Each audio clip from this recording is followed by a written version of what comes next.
ప్రభునందు ప్రియ విశ్వాసులారా, నేటి ఉదయకాలపు వాక్య ధ్యానంలోకి ప్రేమపూర్వకమైన ఆహ్వానాన్ని అందిస్తున్నాను. ప్రార్థించుదాము. కనికరం గల ప్రభువా, నేటి ఉదయకాలం వాక్యం ద్వారా మాతో మాట్లాడమని, మీ సన్నిధి ప్రసన్నత మాతో ఉంచి మమ్మల్ని అందరినీ బలపరచమని మా ప్రభు రక్షకుడైన యేసు ప్రభుల వారి దివ్యనామం అడిగి వేడుకుంటున్నాం స్వామి. ఆమెన్. ప్రియ సహోదరి సహోదరులారా, నేటి ఉదయకాలము గర్వం వల్ల వచ్చు ప్రమాదాన్ని ధ్యానిస్తూ ఉన్నాం. తిమోతికి రాయబడినటువంటి మొదటి పత్రిక 3వ అధ్యాయము 6వ వచనంలో గర్వం గురించినటువంటి మాట. కేవలం గర్వం గురించి మాత్రమే తెలియజేయక, గర్వము వలన సాతాను ఏ విధంగా శిక్షావిధికి లోనైనాడో గర్విష్ఠులైనటువంటి వారు అటువంటి శిక్షావిధికి లోనవుతున్నారు. సాతాను పడిపోవడానికి కారణం గర్వం. సామెతల గ్రంథం అంతట్లో మనం గమనిస్తే గర్వం వల్ల జరిగేటువంటి నష్టాల గురించి రాయబడి ఉంది. గర్వం వల్ల అవమానం వచ్చును, గర్వం వల్ల నాశనం వచ్చును, గర్విష్ఠుల ఇల్లు యెహోవా పెరికివేయును. చూడండి, గర్వము ఎంత ప్రమాదము, ఎంత భయంకరమైనదో. ఒక వ్యక్తి తన జీవితంలో ఎదుగుతున్న కొద్దీ సంపాదనను బట్టి కానీ, ఆస్తిని బట్టి కానీ, అందమును బట్టి కానీ, తాను జరిగించినటువంటి పనులను బట్టి కానీ, సంపాదించిన పేరును బట్టి, పదవిని బట్టి, ఈ రీతిగా అనేక కారణాలను బట్టి గర్వానికి లోనయ్యేటువంటి అవకాశం ఉంది. గర్వము ఆధ్యాత్మిక జీవితానికి, వ్యక్తిగత జీవితానికి కూడా చాలా ప్రమాదకరమైనటువంటిది. ఎందుకు ప్రమాదకరమైనది అంటే, మొట్టమొదటిగా గర్వంలో ఉన్నటువంటి వ్యక్తిలో తగ్గింపు గల మనసు కోల్పోతుంది. నేర్చుకోవాలి అనేటువంటి హృదయము దూరమైపోతాడు.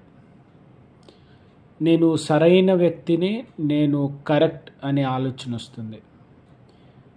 దీని వలన దేవుని మీద ఆధారపడే లక్షణం పోతుంది.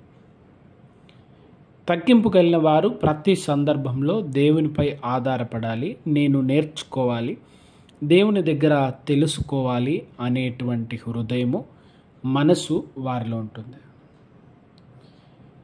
విశ్వాసికి ఈ విశ్వాస యాత్రలో, జీవితకాలం అంతట్లో ప్రతినిత్యం దేవునిపై ఆధారపడాలి, దేవుని దగ్గర నేర్చుకోవాలి అనే మనసు ఉండాలి. అపోజిడైనటువంటి పౌలు గారు తిమోతికి ఈ పత్రికను రాస్తూ సంఘాలలో విశ్వాసులు, నాయకులు అనబడినటువంటి వారిలో దేవునిపై ఆధారపడాలి, దేవుని దగ్గర నేర్చుకోవాలి అనే మనసు ఉండాలి. మనం గతంలో ధ్యానించిన ప్రమాదము ఉంది అన్నప్పుడు గర్విష్ఠులు అందులో పోయి పడిపోతారు. జ్ఞానం కలిగిన వారు, భయభక్తులు కలిగిన వారు, దేవునికి భయపడేటువంటి వారు దాని నుంచి దూరంగా తొలగి జాగ్రత్తగా దూరంకు వెళ్ళిపోతారు. కనుక నేటి ఉదయకాలము దేవుని వాక్యం తెలియజేస్తుంది, ఘనతకు ముందు వినయం ఉంది. సామెతల గ్రంథంలో తెలియజేసినట్లుగా ఎదగడానికి ముందు తగ్గింపు గల మనసు ఉంది. యేసు ప్రభుల వారు చెప్పినటువంటి గొప్ప మాట, తన్ను తాను తగ్గించుకున్నవాడు హెచ్చింపబడు, తన్ను తాను హెచ్చించుకున్నటువంటి వాడు తగ్గింపబడతాడు. హెచ్చించుకున్న ప్రతి పర్యాయం మన స్థాయికి మించి హెచ్చించుకుంటున్నాం. ఆ మాటలోనే ఉంది. హెచ్చు అంటే ఉన్న స్థితి కన్నా ఎక్కువగా ఊహించుకుంటా ఉన్నాం. ప్రకటన గ్రంథంలో దేవుని వాక్యం సంఘాన్ని హెచ్చరిస్తుంది. నేను ధనవంతురాలని అనుకుంటున్నావు, నేను గొప్పగా ఉన్నాను అనుకుంటున్నావు, నేను నిండుగా ఉన్నాను అనుకుంటున్నా, అందంగా ఉన్నాను అనుకుంటున్నావు. కాదు, నీ స్థితిని నువ్వు గ్రహించలేని స్థితిలో ఉన్నావు. నువ్వు దిగంబరిగా ఉంటివి, నువ్వు ఆకలిగొని ఉంటివి, నువ్వు పేదరికంలో ఉంటివి, అయినా నువ్వు గ్రహించట్లేవు. ప్రభు దగ్గరకు వచ్చినప్పుడు తగ్గింపు గల మనసు ఉంటుంది. ఆ తగ్గింపు గల మనసులో మన నిజ స్థితిని మనం కనుగొనగలుగుతాం. మన హృదయ స్థితిని మనం గుర్తెరగగలుగుతాం. మన మానసిక స్థితిని మనం గుర్తెరగలుగుతాం. మనల్ని మనం తగ్గించుకొని ప్రభు సన్నిధానంలో సరి చేసుకోగలుగుతాం. కనుక ఈ ఉదయకాల సమయం సాతాను పడిపోవడానికి కారణం అదే. కనుక సాతాను అనేక సందర్భాలలో ఈ పాపాన్ని తీసుకొని వస్తాడు. ఈ పాపం వచ్చిన ప్రతి పర్యాయం త్వరగా మనుషులు పడిపోతారు. అవును కదా, నిజమే కదా, నాకు అధికారం ఉంది కదా, నాకు ఇది ఉంది కదా, అది ఉంది కదా, నేను ఇప్పుడు ఈ స్థాయిలో ఉన్నా కదా, నేను ఇక్కడి దాకా వచ్చేసిన కదా అనుకుంటాం. విశ్వాసలో ఇది ఎప్పుడు రాకూడదు. ప్రతిదినం తగ్గింపుగల హృదయం రావాలి.